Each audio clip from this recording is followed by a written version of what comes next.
오늘 말씀은 사도행전 13장입니다. 안디옥 교회에 선지자들과 교사들이 있으니 곧 바나바와 니게르라 하는 시므온과 구레네 사람 루기오와 분봉왕 헤롯의 젖동생 마나엔과 및 사울이라. 여기 헤롯의 젖동생이라는 의미는 보통 젖동생이라는 의미는 유모의 아들을 의미해요. 그러니까 부잣집에서는 직접 그 젖을 먹이지 않고 유모를 두어서 하죠. 근데 이제 그 유모가 젖이 나오려면 자기도 아이가 있어야 되니까요. 그래서 자기랑 같이 젖을 먹고 자란 아이를 젖동생이라고 하고요. 여기서의 의미는 뭐냐면 그 헤롯이 성장할 때, 헤롯이 자라날 때 그 또래 같이 양육을 받았던 그런 아이들인 거죠. 마치 뭐랄까 이제 예전에 파라오가 성장할 때 모세가 이제 같이 성장하였던, 같이 양육을 받고 교육을 받고 성장했던 것처럼 이런 거였죠. 분봉왕 헤롯은 교회 지도자인 야고보를 이미 죽였고, 그리고 많은 교회 탄압을 하는데 앞장섰던 인물이었던 반에 그와 같이 성장을 하였던 젖동생 마나에는 오히려 교회의 그리스도인이었고 교회 지도자였습니다. 그리고 사울, 이제 바울을 얘기하죠. 사도 바울을 얘기하고요. 주를 섬겨 금식할 때 성령이 이르시되 내가 불러 시키는 일을 위하여 바나바와 사울을 따라 세우라 하시니 이에 금식하며 기도하고 두 사람에게 안수하여 보내니라. 그래서 우리 보통 여기 보면 금식하여 하고 또 금식하여 기도하고 이렇게 나오죠. 사실 금식은 우리가 단식과는 틀린 것 같아요. 단식은 뭐냐면 내가 원하는 목적을 이루기 위해서 내가 밥을 안 먹고 그 원하는 목적을 빨리 이루어 달라고 얘기하는 것을 단식이라 그래요. 그래서 단식 투쟁하고 이렇게 하죠. 보통 이제 가진 것이 없는 사람들이 마지막으로 자기 생명을 담보로 보통 하는 것이 단식입니다. 근데 사실 이런 단식은 하나님께 하는 건 아닌 것 같아요. 하나님께서는 우리에게 가장 필요한 때를 아시고 우리의 모든 것을 믿음으로 구하면 다 주신다고 하셨기 때문에 하나님께 단식을 할 필요는 없어요. 가장 좋은 때와 가장 좋은 방법은 하나님께 있습니다. 그래서 우리는 그런 목적으로 하나님께 무엇을 달라고 하거나 나의 마음의 소원을 이루기 위해서 하는 금식은 사실은 금식은 아닌 것 같아요. 올바른 금식은 아닌 것 같고요. 여기서 금식은 뭐냐면 우리가 배가 고프면 사실 다른 생각이 안 들어요. 어떤 죄의 유혹 이런 것들이 안 들어요. 하루를 꼬박 굶으면 아무것도 안 먹고 하면은 우리는 배고프다는 생각 하나밖에 안 들 거예요. 즉 뭐냐면 우리가 금식을 하는 이유는 우리 육체를 약하게 해서 우리 마음이 더 하나님께로 향할 수 있게끔 그렇게 하는 거고요. 또한 다른 말씀에서 보면 하나님께서 기뻐하는 금식은 주변에 어려운 이들을 돕고 그들을 먹이는 거라고 하셨어요. 그래서 우리가 나중에 금식 기도를 할 부분이 있다면은 우리가 올바른 금식이 무엇인가를 잘 생각을 하고 그렇게 했으면 좋겠습니다. 두 사람이 성령의 보내심을 받아 실루기아에 내려가 거기서 배 타고 구브로에 가서 살라미에 이르러 하나님의 말씀을 유대인의 여러 회당에서 전할세 요한을 수행원으로 두었더라. 여기서 요한은 마가라 하는 그 요한입니다. 온 섬 가운데로 지나서 바보에 이르러 바 예수라 하는 유대인 거짓 선지자인 마술사를 만나니 또 한 명의 마술사가 나오죠. 예전에 시몬이었던 마술사에 이어서 그가 총독 서기오 바울과 함께 있으니 서기오 바울은 지혜 있는 사람이라 바나바와 사울을 불러 하나님의 말씀을 듣고자 하더라. 이 마술사 엘루마는 그 이 이름을 번역하면 마술사라. 그들을 대적하여 총독으로 믿지 못하게 힘쓰니 이제 총독이 있었고 그의 곁에 마술사가 있었는데 유대인 거짓 선지자인 거죠. 그래서 이 총독의 마음을 미혹하고 있었던 것 같아요. 근데 이 사람이 미혹을 받고는 있었지만 지혜 있는 사람이어서 바울과 바나바를 불러서 정말 그 하나님의 말씀이 무엇인지를 물어보니까 옆에서 계속 그것을 회방하는 거죠. 말씀을 못 듣게. 바울이라는 사울이 성령이 충만하여 그를 주목하고 이르되 모든 거짓과 악행이 가득한 자요 마귀의 자식이요 모든 의의 원수여 주의 바른 길을 굽게 하기를 그치지 아니하겠느냐. 여기서 보면은 바울이라 하는 사울이라고 얘기 나오죠. 보통 아빠도 예전에 잘못 알고 있었는데 사울이 예수님을 만나고 바울이 되었다. 마치 아브람이 하나님의 부르심을 받은 이후에 아브라함이 된 것처럼 그런 건 아니고요. 사울은 히브리식 발음이고요. 바울은 헬라식 발음입니다. 근데 뜻은 많이 다르다 그래요. 사울은 그 예전에 이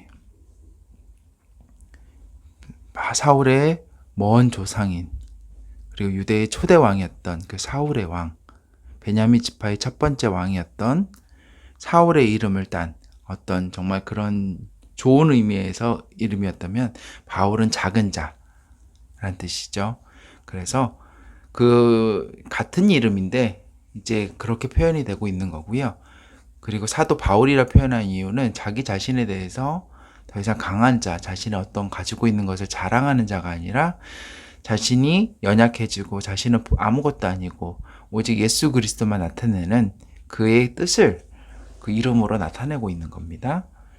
그리고 지금 옆에서 말씀을 전하는 것을 계속 회방하고 있는 그 거짓 선지자를 성령이 충만한 상태에서 책망하고 있죠.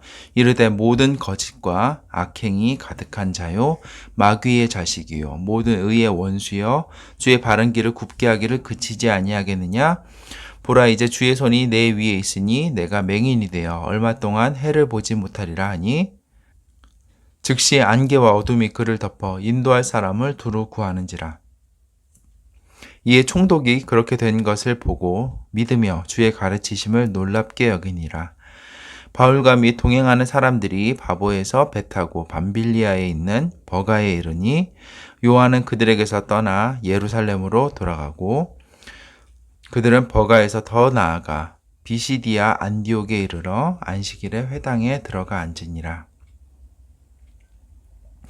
율법과 선지자의 글을 읽은 후에 회당장들이 사람을 보내어 물어 이르되 형제들아 만일 백성을 권할 말이 있거든 말하라 하니 바울이 일어나 손짓하여 말하되 이제 회당에서 율법과 선지자의 글을 읽으면 이제 예배 중이었던 거죠. 우리로 보면 예배 중에 권할 말이 있으면 얘기하세요 이렇게 했더니까 바울이 일어난 거죠.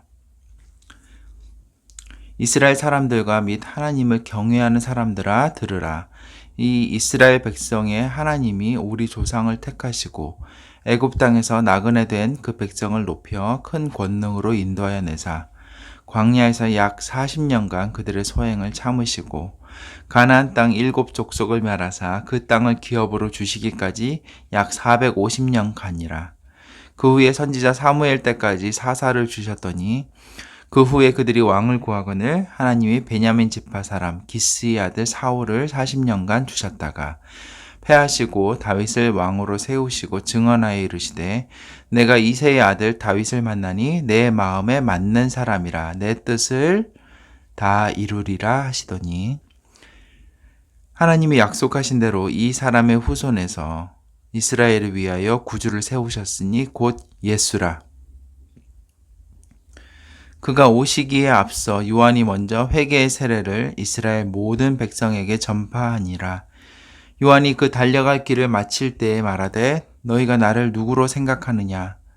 나는 그리스도가 아니라 내 뒤에 오시는 이가 있으니 나는 그 발의 신발끈을 풀기도 감당하지 못하리라 하였으니 형제들아 아브라함의 후손과 너희 중 하나님을 경외하는 사람들아 이 구원의 말씀을 우리에게 보내셨거늘 예루살렘에 사는 자들과 그들 관리들이 예수와 및 안식일마다 외우는 바 선지자들의 말을 알지 못함으로 예수를 정죄하여 선지자들의 말을 응하게 하였도다. 이 말을 응하게 했다는 것은 이제 예수님을 죽였다라는 거죠. 죽일 죄를 하나도 찾지 못하였으나 빌라도에게 죽여달라 하였으니 성경의 글을 가리켜 기록한 말씀을 다 응하게 한 것이라. 후에 나무에서 내려다가 무덤에 두었으나 하나님이 죽은 자 가운데서 그를 살리신지라. 갈릴리로부터 예루살렘에 함께 올라간 사람들에게 여러 날 보이셨으니 그들이 이제 백성 앞에서 그의 증인이라. 우리도 조상들에게 주신 약속을 너희에게 전파하노니 곧 하나님이 예수를 일으키사 우리 자녀들에게 이 약속을 이루게 하셨다 함이라. 시편 둘째 편에 기록한 바와 같이 너는 내 아들이라 오늘 너를 낳았다 하셨고 또 하나님께서 죽은 자 가운데서 그를 일으키사 다시 썩음을 당하지 않게 하실 것을 가르쳐 이르시되 내가 다윗의 거룩하고 미쁜 은사를 너희에게 주리라 하셨으며 또 다른 시편에 일러스되 주의 거룩한 자로 썩음을 당하지 않게 하시리라 하셨느니라.